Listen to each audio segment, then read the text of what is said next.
boa noite. Como vocês estão? Animados com o nosso estudo do Antigo Testamento? Eu não tenho falado para vocês, mas vocês podem deixar seus questionamentos, ou então colocar lá no individual, falar comigo no privado. Fique à vontade para esclarecer dúvidas, colocar aquilo que de repente você tem curiosidade, que a gente passa pelo livro, mas não tem aquele tempo todo para discorrer. Você pode fazer as perguntas. É interessante porque outras pessoas podem também ter a mesma dúvida, ok? Então vamos lá. Vamos começar a nossa aula com uma oração. E hoje nós vamos estudar os livros de Neemias e Esdras. Baixa a sua cabeça aí onde você está e vamos orar. Senhor, nós te agradecemos e te louvamos porque nós estamos cada dia, Pai, crescendo no conhecimento da Tua palavra. Ajuda-nos a guardar, ó Pai, no coração tudo aquilo que o Senhor tem, as promessas, o seu amor, os seus princípios e que nós precisamos aprender para ter uma vida dinâmica, uma vida devocional junto à Tua presença. Abençoa, Senhor, os nossos alunos, os nossos amigos que participam, ó Pai, da nossa aula e que nós possamos, então, cada dia aprender mais e mais dos desígnios do Senhor. Também pedimos que o Espírito Santo esteja iluminando o nosso entendimento para que possamos perceber e aprender as palavras do Senhor. Nós te agradecemos em nome de Jesus. Amém. Então, vamos lá? Bem, nós já falamos sobre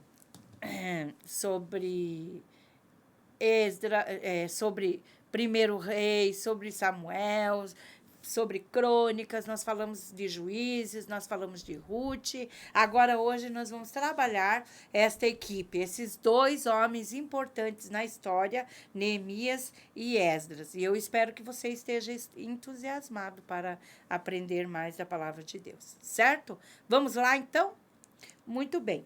Esdras e Neemias. Nós vamos trabalhar os dois livros simultaneamente, uma vez que fala-se mais ou menos do mesmo período e de uma obra que eles fizeram ali no período pós-exílio e que teve muita importância para a reconstrução do templo e dos muros de Jerusalém, certo? Os livros de Esdras e Neemias eram considerados um livro só nos tempos antigos, conforme o registro de Talmud, de Joséfo e também de Jerônimo, certo? Então, eles eram um livro só, e nós vamos entender isso. Esse fato facilitou a limitação do número de livros canônicos para o número de letras do alfabeto hebraico, certo? Pelo que a gente consegue entender aqui, cada livro correspondia a uma letra. Os judeus, eles trabalham muito com isso, tá? Com o acróstico, com o conjunto de letras, com a numeração. E à medida que nós vamos estudando, né, nós vamos compreendendo melhor isso.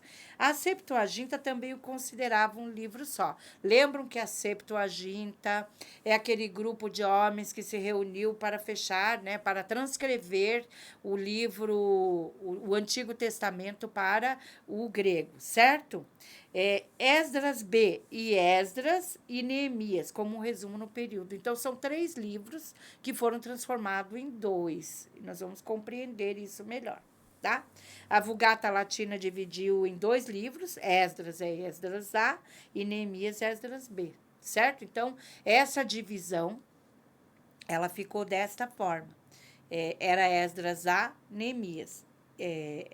Esdras é Esdras A e Neemias é Esdras B, certo? A Bíblia evangélica e hebraica, e agora nós estamos falando da nossa Bíblia, né, moderna, considera os livros pelos nomes das figuras principais, certo? Então, vamos lá. É interessante aqui que nós vemos uma coisinha que eu achei interessante trazer para a gente, é que Esdras B e Esdras, tá? Nesse contexto, Esdras A, Esdras B, uma parte ficou considerado como apócrifo, por isso que ele não entrou nesse cano.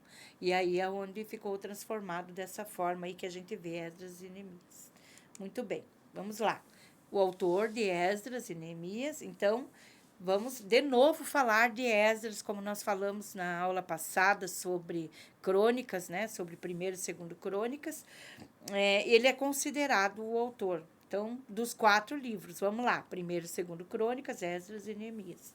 Ele usa as anotações de Neemias. A gente percebe que quando a gente lê Neemias, ele está usando a primeira pessoa. Então, por isso, a gente vê ali os relatos. Mas o compilador e autor é esse mesmo. Ele usa documentos da época, que eram importantes para o contexto, né? As memórias de Esdras, de Neemias, e foram usados outros documentos escritos em aramaico, que era a língua oficial da época. Ah, não era o hebraico? Não, nessa época era usado já o aramaico, porque com a questão do exílio houve, né, praticamente o hebraico, vamos dizer assim, quase sumiu da face da terra, certo? Então, a língua mais usada ali era o aramaico, que misturou-se, era um sincretismo de hebraico com outras línguas que existiam ali entre os povos daquela região, certo? Quem era Esdras? Vamos ver? Filho de Seraías, o sumo sacerdote, assassinado por Nabucodonosor, 586 a.C., tá? Então, esse relato está em Esdras 7:1 e 2 Reis 25, de 18 a 22. Ele era irmão de Josadaque. Vocês já ouviram falar de Josadaque? O sumo sacerdote que foi levado cativo, e está em 1 Crônicas, capítulo 6, verso 15. Ele era um importante professor de lei que concluiu o Antigo Testamento e foi comparado a Moisés, legislador que começou o Antigo Testamento. Olha que interessante. Moisés escreveu os primeiros 5 livros e Esdras os últimos 4. Ambos eram levitas. Olha que bacana, a gente conhece ali, quando a gente lê, o escriba. Então, ele era um professor, certo? Quais eram as obrigações de Esdras? Então, ele foi chamado, ele se sentiu, como eu falei da última aula, inspirado, motivado a reinstituir o culto no templo reconstruído em 457 a.C. Ele foi chamado para escrever e compilar 1º e 2º Crônicas, Neemias e o Salmo 119, sabiam? Salmo 119, aquele mesmo que fala dos testemunhos, da tua palavra, dos teus preceitos, fala, todo mundo conhece, né? Alguns textos, né? Do livro de Salmos, lâmpada para os meus pés, a tua palavra e luz para os meus caminhos, entre outros aí. Então, ele é o autor também do livro do Salmo 119, o salmo mais comprido, o maior salmo da Bíblia. Outro dia eu estava em casa fazendo uma devocional com meu marido e nós lemos o Salmo 119. E foi engraçado porque nós levamos um tempo ali, mas foi muito bom, certo? Então, ele também recebeu a ordem de presidir a grande sinagoga que organizou o cânon hebraico das Escrituras. Olha que bacana, gente! E interessante essa figura para que nós possamos estudar. Instituir sinagoga em Judá para o estudo da Torá, semelhantes às que foram criadas na Babilônia. Peraí, as sinagogas vieram da Babilônia? Não entendi. Vamos compreender melhor isso aqui no nosso contexto, tá? As quais se tornaram lugar de reunião regular dos judeus dispersos, conforme Ezequiel 20. Então, falando sobre isso, como que é isso, sinagoga? Peraí, mas a sinagoga é judaica? Como é que ela foi instituída na Babilônia? Simples assim. Quando o povo estava exilado na Babilônia, nós vemos que Ezequiel, ele começa a reunir esse povo e ensinar a palavra de Deus. Olha a importância.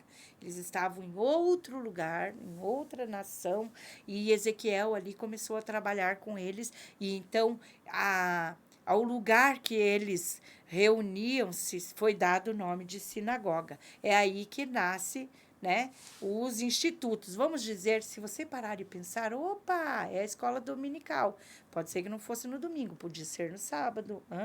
Mas, enfim, era o lugar onde eles aprendiam a palavra de Deus. E aí vai aquele toque meu, que eu não posso deixar de esquecer, como ensinadora, como professora, como uma pessoa que é da área de ensino, eu não posso deixar de chamar você para a nossa escola dominical, que começa, né, que retomou agora em fevereiro, e que nós vamos trabalhar o livro de Salmos, um livro bastante empolgante, um livro bem usado na igreja, que todo mundo diz, eu gosto de ler o livro de Salmos, é mais fácil de entender, é mais poético, é mais curto, não exige tanto.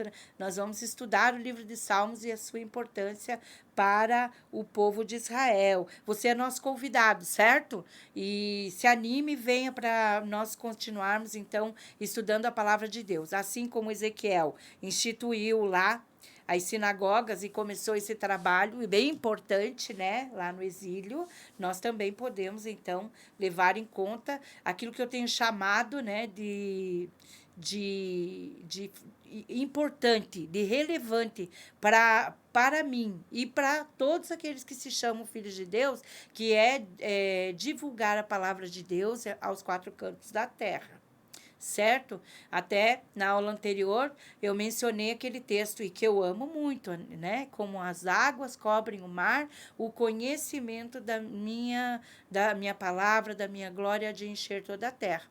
Então, você é nosso convidado para a escola dominical, para a escola de líderes, estude, aprenda a palavra de Deus, porque ela, como disse já o salmista, né, é lâmpada para os meus pés e luz para os meus caminhos, certo? E aí, então, Esdras, ele, como esse povo está voltando lá da Babilônia e de outros lugares, ele institui a sinagoga lá no dentro de Jerusalém. Certo? Olha que interessante. E ainda, presidiu a grande sinagoga que organizou o cânon hebraico das Escrituras. Isso é muito importante. Olha como esse homem foi fundamental para o estudo da palavra de Deus e para que ela permanecesse, os registros, né, suas cronologias, os registros históricos, muito importante para nós. Então, quais são os cenários históricos dos dois livros, tá? Neemias e Esdras. Então, data de 430 a 525 a.C., aproximadamente. Lembrando, gente, uma coisa bem importante que a gente... mas espera aí, nós estávamos falando de Israel, agora já estamos falando de Judá, agora é pós-exílio. Então, lembrando que em 722 a.C., Israel é tomada pelos assírios, certo? Na verdade, vira uma colcha de retalho, né? Cada um pega um pedaço e tal. E aí, o modo também como os assírios exilam e trabalham essa parte de dominação, nós vamos entender um pouquinho mais para frente, tá? E em 586, Judá é tomada, né? E aí a gente vê ali o que nós vimos, que Esdras, ele é irmão de Josadaque, que foi levado cativo para Babilônia, e o seu pai foi morto, então, por Nabucodonosor. Certo? Olha lá. Então, o livro data de 430 a 425. Isso é aproximado, tá, pessoal? Porque são registros, são estudos, não há como se saber bem ao certo.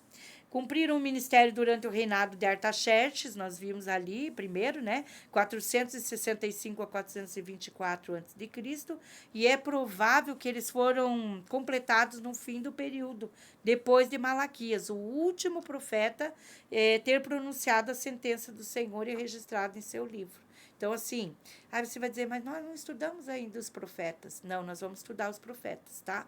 Só que também é a continuidade do nosso estudo do Antigo Testamento, mas só para que vocês entendam, nós vamos fechar, né? Na próxima aula, nós vamos fechar os livros históricos com Esther, certo? E é disso que nós estamos falando, desse cenário, desse período do pós-exílio, ok? O período de tempo envolvido no livro é de 538 a 430 a.C., então cobre mais ou menos 100 anos, um pouquinho mais de 100 anos. Desde a volta de Zorobabel, o construtor do templo, tá? Até o último retorno de Neemias, construtor dos muros. Então, por isso, nós vamos ver, é um momento bacana, porque até agora nós vimos as tragédias, né? Israel sendo levado, Judá sendo levado, a dominação da Síria, a dominação da Babilônia, depois a gente viu também até o Egito entrando aí nesse contexto, nós vamos ver em Jeremias alguma coisa sobre isso, mas agora então nós estamos falando de retorno. Opa, eles saíram, eles ficaram fora, agora eles estão voltando, certo? As turmas que voltaram do cativeiro. Olha quem foram as pessoas que voltaram. Zorobabel, em 537, foi a primeira turma que voltou da Babilônia. E nessa turma aqui é interessante que ele traz mais ou menos 50 mil homens, tá? Fora mulheres e crianças. Depois Esdras, em 457, Neemias, em 447, e a última também de Neemias, em 432, certo? Então, quando a gente lê os livros, nós vamos ver, assim, a tristeza, por exemplo, de Neemias, quando ele sabe como é que estão vivendo essa primeira turma que foi embora de Babilônia para Jerusalém, como é que eles estavam vivendo. E ele chora, ele fala com Deus, e Deus abençoa, e ele acaba sendo liberado para fazer um grande projeto, que é a construção dos muros de Jerusalém. Certo?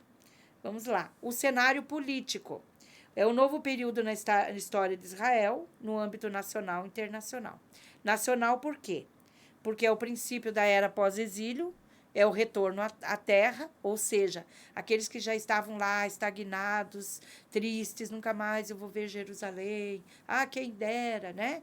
E chorando, Jerusalém. As pessoas pediam para que nós cantássemos hinos, mas nós estávamos chorando, olhando para Jerusalém. Então, assim, nós vamos entender isso quando nós estudarmos Salmos, quanta lamentação que existe ali, tá? Então, assim, o cenário nacional, era esse princípio da era pós-exílio e o retorno à terra. Os 70 anos haviam terminado, ou seja, eles ficaram 70 anos na Babilônia. Quando concluiu, aconteceu esse evento. E o internacional, que é o princípio da era do Império Persa, ou seja, quando eles foram exilados pela Babilônia, mas a Babilônia sucumbiu ao Império Persa, Medo-Persa, na verdade, né? E que afetou Israel e o mundo. Então, são 2 eventos, 2 cenários. Agora vamos olhar para Israel. Olha só. Prática persa de volta ao exílio. Aí nós vamos entender algumas coisas aqui. Então, em vez de deportar e transportar o povo cativo, como a Síria fez, como a Babilônia fez, o povo retornou ao seu solo. O que fica importante para a gente ver nisso aqui? Eu vou comentar com vocês como é que eram os exílios da Assíria, para a gente entender. Lembrem, a Síria, ela exilou o reino do norte. Vocês sabem que Israel é chamada menina de Deus, menina dos olhos de Deus, não é isso? Que era a terra da promessa, certo? Que era a herança de Abraão, a gente viu ali. O que acontece? Quando eles pecam e acontece a divisão dos reinos lá com Jeroboão, que Roboão, o filho de Salomão, ele persiste com os impostos, e ele se torna um rei. Ele faz uma fala, ele diz assim: se meu pai foi ruim para vocês, um dedo eu vou ser um braço. Então, olha, com isso ele acaba incentivando a divisão das tribos. E com o passar do tempo, e nós vimos ali quando nós estudamos reis, que todos os reis de Israel foram ímpios, nós vimos isso, 19 reis. Então, o juízo de Deus vem sobre Israel e ela é levada, né, pela Síria. Levada, vou falar para você entre aspas. Por quê? Porque a Síria, a forma de exílio deles é um pouco diferente dos da Babilônia. Então, eles pegavam um grupo daqui e levavam para a Síria.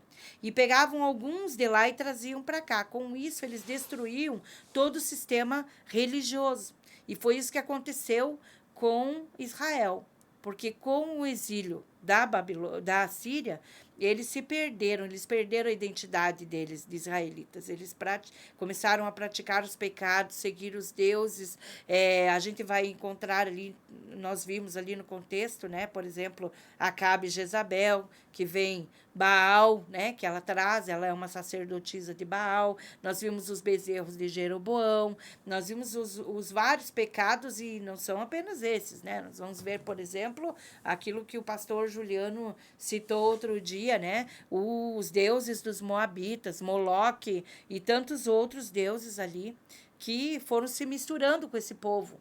Então, Israel, ela perdeu a sua identidade religiosa. Isso vai nos dar uma resposta quando nós entendemos lá no Novo Testamento por que os samaritanos eram tão rejeitados pelos judeus, certo? Porque eles se tornaram mestiços. E isso acabou com eles espiritualmente, acabou com eles como uma nação que tinha, né, as leis e as regras, os princípios, os 10 mandamentos e toda a sua religiosidade. Uma outra coisa importante aí, quando eles se dividiram como reinos, o templo era onde? Era em Jerusalém. E para que Jeroboão tentou impedir que eles fossem para aquele lugar cultuar a Deus. Vocês sabem que tinha o dia da expiação, as festas, a gente viu lá em Levíticos, né? Então, o que aconteceu com isso? Que ele colocou dois bezerros, um em Dan, um em Betel, para que o povo fosse cultuar. Não te lembra os 10 mandamentos, né? Quando Moisés sobe no Sinai, né? Para pegar os 10 mandamentos e ele volta, então Arão tinha construído um bezerro, certo? Olha só, incorreram no mesmo erro, idolatria, né? E aí o que acontece? A Babilônia, ela levava o povo cativo para os seus domínios, como aconteceu. Nós vamos ver ali Daniel, que foi levado com uma turma. Nós acabamos de ver ali que voltam as turmas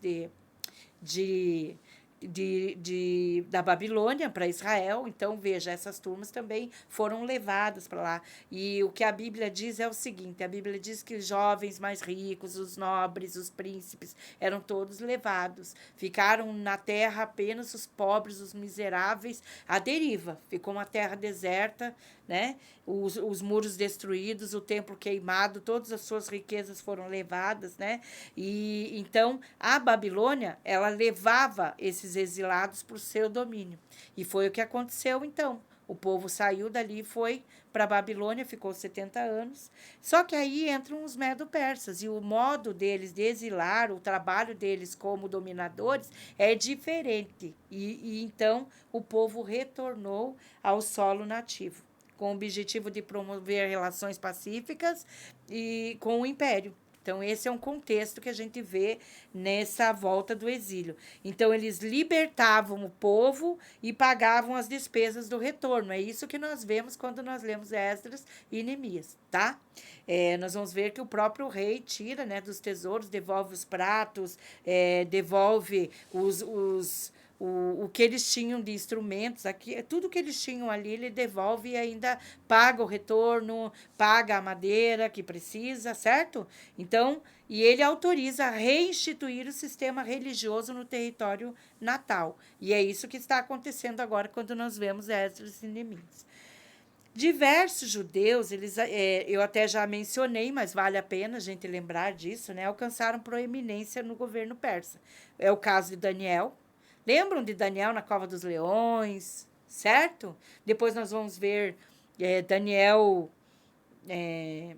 traduzindo, né, os sonhos que o rei Nabucodonosor teve. Nós vamos ver várias situações históricas ali em que Daniel compartilha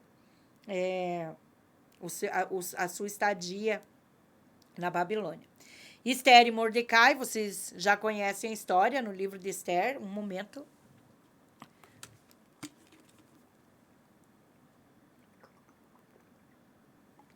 Opa.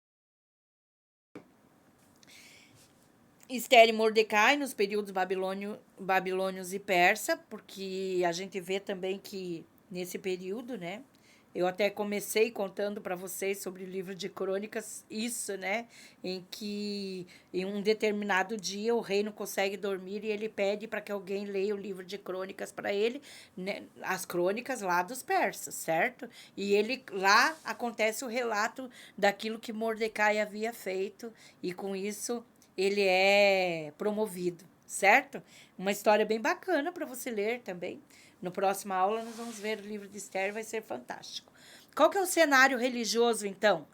Internacionalmente, um novo clima religioso foi instituído pelos persas. Olha, eles deixaram esse povo servir os seus deuses, eles deixaram eles livres, e aí a gente vai ver então como é que isso acontece. Os decretos de Ciro e Dário surgiram inspirados por sua fé religiosa. Vamos entender isso?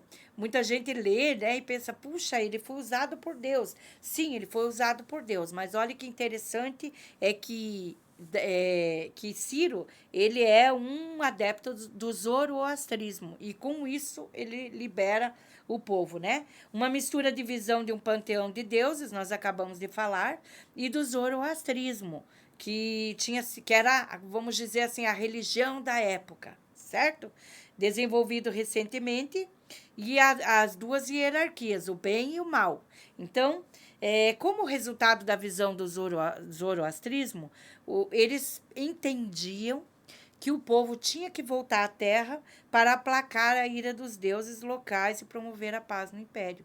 Olha que um entendimento dele fez com que ele liberasse o povo para que viesse ali, voltasse para Israel. Ou seja, eu me lembrei quando eu estava planejando esse tema e falando sobre isso, me lembrei de uma frase que o pastor Juliano sempre diz. Ele diz assim, e tem um autor que agora eu não vou saber citar, mas que o autor diz assim, o diabo é o diabo de Deus. Ou seja, uma coisa de idolatria, uma religião falsa, mas enfim, foram usados para que eles voltassem para a terra. Olha que interessante isso. Deus tem o seu jeito de trabalhar. Com isso, Israel voltou à Palestina e trouxe juntamente consigo os vasos do templo e a reativação do seu sistema religioso. Que bacana, né? Olha, em Israel, o exílio babilônico produziu uma revolução espiritual. E isso é interessante, porque quando Deus tirou Israel do Egito, lembram? Eles ficaram ali, fizeram um bezerro, houve muitos que morreram por causa disso. Então, Deus levou 40 anos para tirar o Egito de dentro de Israel. Israel saiu rapidinho do Egito, mas para que Deus construísse um sistema religioso para esse povo, então foram 40 anos. O grupo que voltou em 537 eram judeus piedosos e ansiosos por retornar à terra da aliança. Então, esse povo estava com muita sede. Se nós lemos, então, Salmos, há vários textos na palavra de Deus que fala do anseio que eles tinham, que eles olhavam pela janela em direção ao templo de Jerusalém. É muito bacana a gente ver isso, tá? Deus curou a idolatria dos judeus dentro do ambiente idólatra. Os modos como Deus trabalhou, né? Eles estavam dentro da Babilônia, um lugar muito cheio de deuses, né? Os deuses dos Sidônios, porque ali havia uma, como que eu posso dizer assim, uma liberação total, sabe? Mais ou menos aquilo que nós vemos hoje, quando nós olhamos para os dias de hoje, né? A ênfase que se dá aos cultos afros, às diversas religiões, o sincretismo religioso, todas as religiões devem ser aceitas, o cristianismo está sendo colocado em xeque, não é isso? Então, nós vamos ver que esse momento, olha, é o momento em que eles estavam no centro da idolatria, e mesmo assim, aí eles foram curados, porque Deus tem o seu jeito de trabalhar e a gente muitas vezes não compreende, né? Muitos resolveram ficar por lá, tá? Porque lá era um lugar fértil. Agora, olha só, lembrando aqui alguma coisa interessante sobre a Babilônia. Lembram da Babilônia? Quando nós chegamos em Gênesis, Babilônia é o mesmo lugar que Babel. Quem lembra o que significa Babel?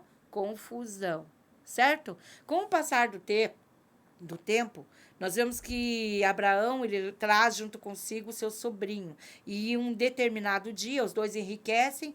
Abraão diz: olha, nós estamos com muitos homens, muitos rebanhos, e já não está dando certo nós ficarmos juntos. Escolha um lugar que eu vou para o outro. Então, nós vemos que Ló, ele olha e ele admira as campinas, certo? E essas campinas são aonde? Sodoma e Gomorra. E ele vai para esse lugar. Um lugar, o quê? Um lugar de perversidade sexual, imoralidade, tudo, idolatria, tudo que nós podemos ver que de abominações nós vemos nesse lugar. Interessante, gente, que lá em Apocalipse, Babilônia significa morada dos demônios.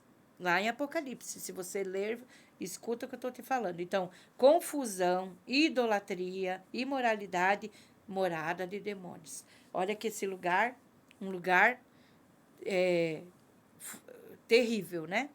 Então, voltaram aproximadamente 50 mil homens, além de mulheres e crianças, e o estudo da Torá e dos profetas, Isaías, Jeremias, Ezequiel e Daniel, era feito nas sinagogas e exerceu grande influência nessa revolução espiritual do povo naquele lugar. Eu trouxe aqui os pensadores,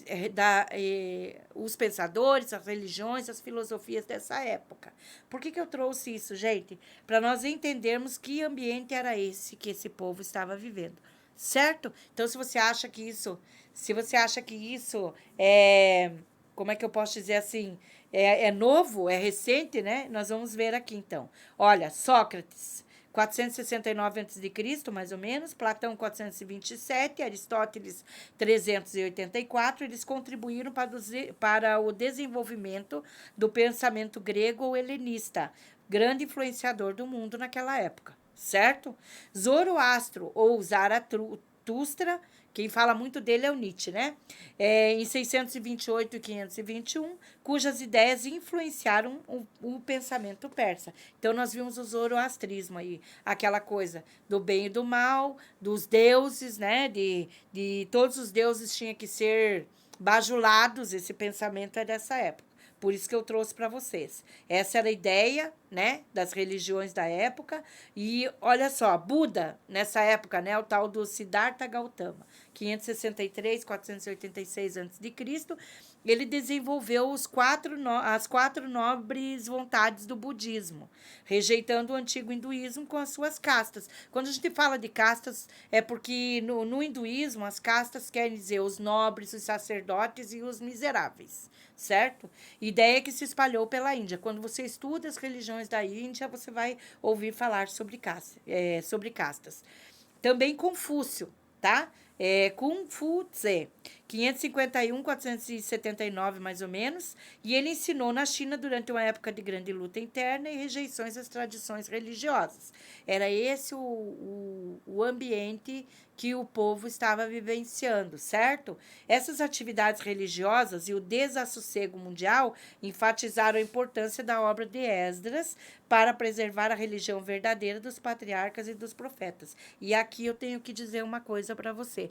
Nós estamos vivenciando tudo isso. Você já viu um tempo em que se fala muito em religiões, em filosofias, em cientologia, igreja da ciência, e isso e aquilo, tanta confusão de religiões. Então, se faz importante nós sermos como Esdras, que nós possamos fundamentar os nossos filhos, a nossa família, os nossos irmãos na palavra de Deus, para que o evangelho permaneça, para que as pessoas conheçam Jesus. Você achou que eu tinha trazido esses pensamentos, esses filósofos, essas religiões à toa? Não, né? Olha só. Viu a importância de Esdras ensinar a palavra? Maravilhoso. Quais são os objetivos dos livros de Esdras e Neemias? Olha lá. Completar a história de Israel no pós-exílio, documentar a volta do povo e construção do templo, restauração do culto. Nós vemos Jeremias 29:10, que é a promessa, e Esdras 1, tá? Neemias, registrar a construção do muro de Jerusalém, incluindo a data exata do decreto do rei, no mês de Nissan, no ano 20º de Artaxerxes. E as 70 semanas de Daniel, que completaram quando eles voltaram da Babilônia. Quais são as contribuições dos livros? Vamos ver? A história de Israel no pós-exílio, então eles narram a volta do cativeiro, 70 anos e o decreto de Ciro, a confirmação das palavras proféticas que Jeremias, para vocês terem uma ideia, Jeremias ele é preso, ele é massacrado, humilhado, porque ele insiste que eles devem aceitar o juízo de Deus, que Deus ia cuidar deles na Babilônia. Então, se vocês lerem, nós vamos chegar lá no livro de Jeremias e vamos falar sobre isso. Eu quero me lembrar de falar sobre esse assunto. E ele fala uma palavra: não, vão, vocês vão mesmo que vocês, Deus vai cuidar de vocês. Só que eles colocam ele, judiam, batem, prendem Jeremias, né? Ciro usado para subjugar as nações, libertar cativos e reconstruir o templo e anunciar o ano do Senhor, de Yahvé, né? A volta dele a Israel é um acontecimento histórico, então Ciro volta num cavalo. Em alguns momentos, muitos judeus pensaram que Ciro era o próprio Messias. Vocês acreditam? Pois é. O Império Persa no plano de Deus, de Ciro até Jadua, o sumo sacerdote, em 303, o ano da destruição do Império Persa, tá? Muito bem. As contribuições singulares de Esdras e Neemias, o tempo da viagem da Babilônia a Jerusalém. Então, 1.448 quilômetros, levaram 4 meses para voltar, e a controvérsia samaritana. O que é a controvérsia samaritana? É quando Neemias, certo? Ele está lá construindo um muro e, de repente, aparece Sanbalate e ele quer ajudar na construção e ele não aceita. E Sanbalate e Tobias são 2 personagens antagônicos a Esdras e Neemias, porque são samaritanos e eles querem participar da reconstrução. Quando eles não são aceitos, isso tem todo um motivo, né? Quando eles não são aceitos, eles começam, então, a criar problemas, a mandar cartas para os reinos para tentar impedir que o muro fosse construído. Faltou um pedaço. Então, o livro de Neemias, esse é o novo?